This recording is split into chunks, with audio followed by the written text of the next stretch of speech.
प्रिय क्रांती मित्र हो, जय भीम, जय अशोक, जय संविधान, जय भारत. माननीय मनोज जरांगे पाटील आपणास क्रांतिकारी जय भीम, जय शिवराय.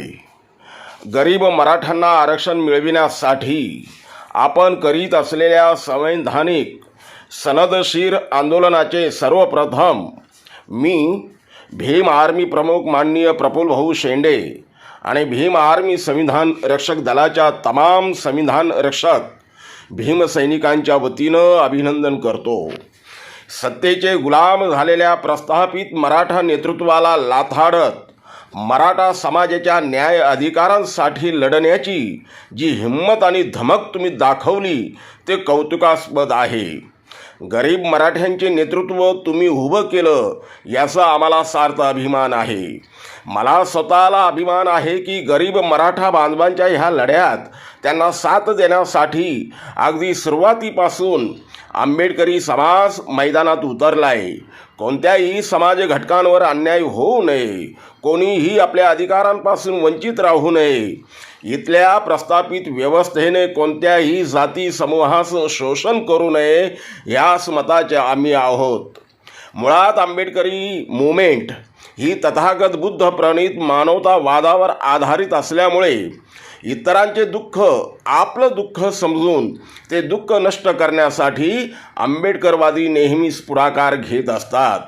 याचे मूर्तिमंत उदाहरण म्हणजे मराठा आरक्षणासंदर्भात आंबेडकरवाद्यांनी घेतलेली मानवतावादी भूमिका होय.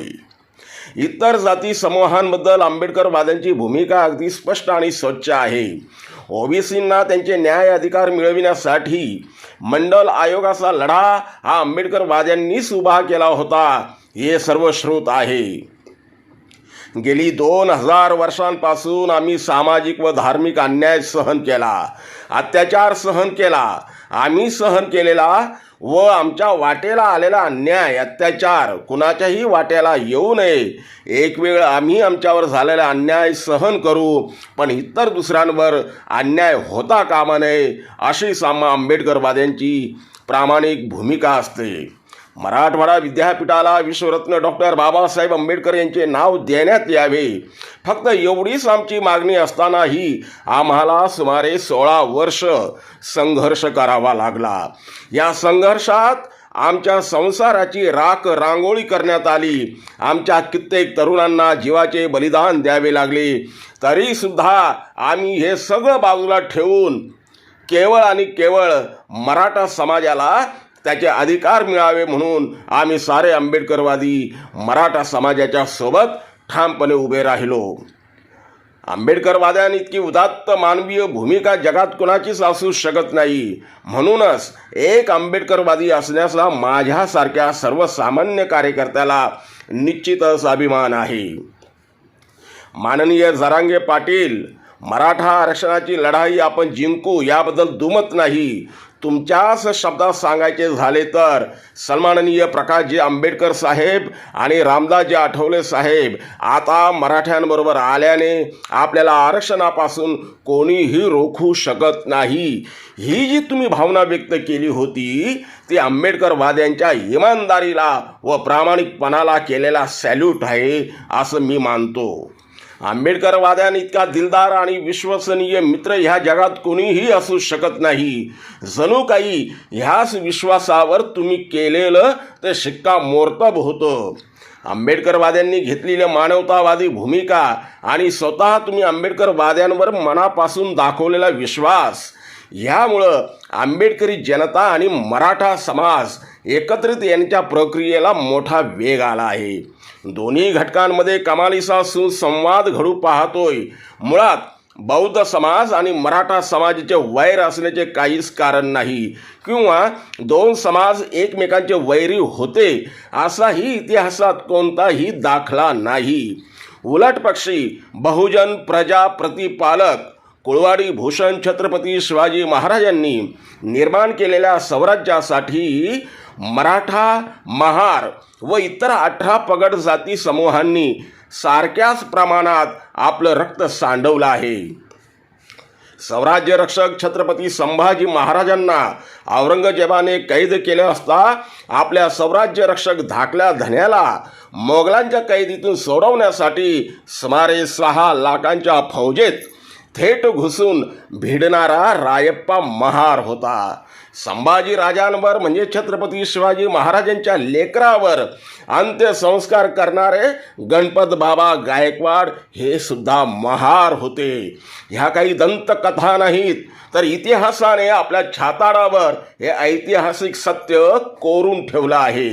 स्वराज्यासाठी मर मिटणाऱ्या ह्या मराठा आणि महार समाजात, अर्थात आताच्या बौद्ध समाजात नफरतीचा खडा कोण टाकू पाहतोय? 2 लढवय्या समूहामध्ये कोण वैर निर्माण करू पाहतोय?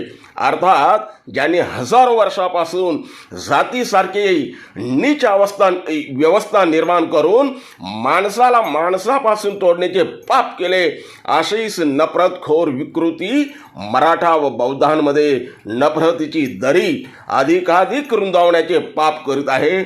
अशा विकृत शक्तींपासून सावध राहावे लागेल. माननीय जरांगे पाटील, आपला मुख्य शत्रू कोण आहे हे आता तुमच्या पुरतं लक्षात आलंच असेल. त्यामुळे या शत्रूला पुरते नामोहरम करण्यासाठी आपल्या समाजाचे प्रबोधन करणे महत्त्वाचे ठरणार आहे. बौद्धांना त्यांचा मुख्य शत्रू माहीत असल्यामुळे बौद्ध थेट त्या जातीवादी शत्रूविरुद्ध लढत आहे. फक्त आता मराठ्यांना त्यांच्या खऱ्या शत्रूची ओळख करून देण्यासाठी तुम्हालाच पुढाकार घ्यावा लागेल. हा शत्रू स्वराज्यापासून मराठ्यांविरोधात मराठ्यांनाच हाताशी धरून लढतोय हे तुम्ही समाजाला सांगितलं पाहिजे. या नफरतखोरांच्या चिथावणीला बळी पडून जातीच्या नावाखाली गावागावात बौद्धांवर जे अन्याय होत आहे ते थांबवण्यासाठी तुम्हालाच आता मैदानात उतरावे लागेल. खैरलांजी सारखे मानवतेला कलंकित करणारे प्रकरण असेल किंवा आंबेडकर जयंती करण्याच्या वादावरून नांदेडमध्ये अक्षय भालेराव या तरुणाची करण्यात आलेली हत्या असेल किंवा बेडक गावात भारतीय संविधान निर्माते विश्वरत्न डॉक्टर बाबासाहेब आंबेडकर यांच्या नावाच्या कमानीला करण्यात आलेला विरोध असेल, गावागावात बौद्ध समाजावर टाकण्यात येणारा सामूहिक बहिष्कार असेल, जातीच्या नावाखाली ही असली प्रकरणं महाराष्ट्रात ह्यापुढे कधीच घडणार नाही. ह्यासाठी तुम्हालाच पुढाकार घ्यावा लागेल. ह्यासाठी हवं तर मोहल्ला कमिटीच्या धर्तीवर गावागावात बौद्ध मराठा समन्वय समिती तयार कराव्यात. अन्याय अत्याचारांपासून स्वतःचा बचाव करण्यासाठी ॲट्रॉसिटी ॲक्ट सारखे कवच कुंडलं मागासवर्गीय समूहाला घ्यावी लागतात. जर अन्याय अत्याचार झालेच नाही तर ॲट्रॉसिटी ॲक्ट सारख्या कवच कुंडलांची आवश्यकता लागणार नाही.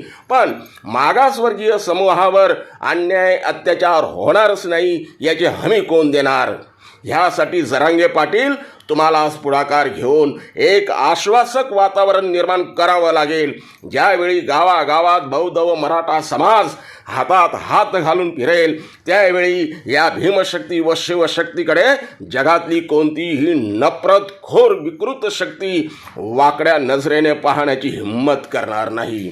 माननीय जरांगे पाटील, आपण मिळून आरक्षणाची लढाई जिंकू, पण ह्या पुढची खरी लढाई आपल्याला जिंकावी लागणार आहे. त्यासाठी तुमचे प्रामाणिक प्रयत्न हवेत, प्रामाणिक साथ हवी. छत्रपती शिवाजी महाराजांच्या आणि विश्वरत्न डॉक्टर बाबासाहेब आंबेडकरांच्या या महान भूमीत आपण मिळून या धर्मांधवाद्यांना, जातीवाद्यांना, विषमतावादी नफरतखोरांना कायमच्या गाडू मानवतेच्या शत्रू विरोधातली लढाई जिंकण्यासाठी द्याल ना साथ? मनोज भाऊ, बरंच काही बोलायचं आहे, पण आता इथेच थांबतो. जेव्हा आपण भेटू तेव्हा आणखी बोलू. तोपर्यंत जय भीम, जय शिवराय, जय संविधान. आपला विश्वासू भीम पॅन्थर राजेश गवळी. प्रिय क्रांतिमित्र हो, भीम पॅन्थर हे आपल्या हक्काच्या यूट्यूब चॅनलला कृपया सबस्क्राईब करून आम्हाला विषमतावादी शक्तींच्या विरोधात लढण्यासाठी बळ द्या, शक्ती द्या, ऊर्जा द्या. कमेंट करा, लाईक करा, शेअर करा आणि बेल आयकॉनवर क्लिक करायला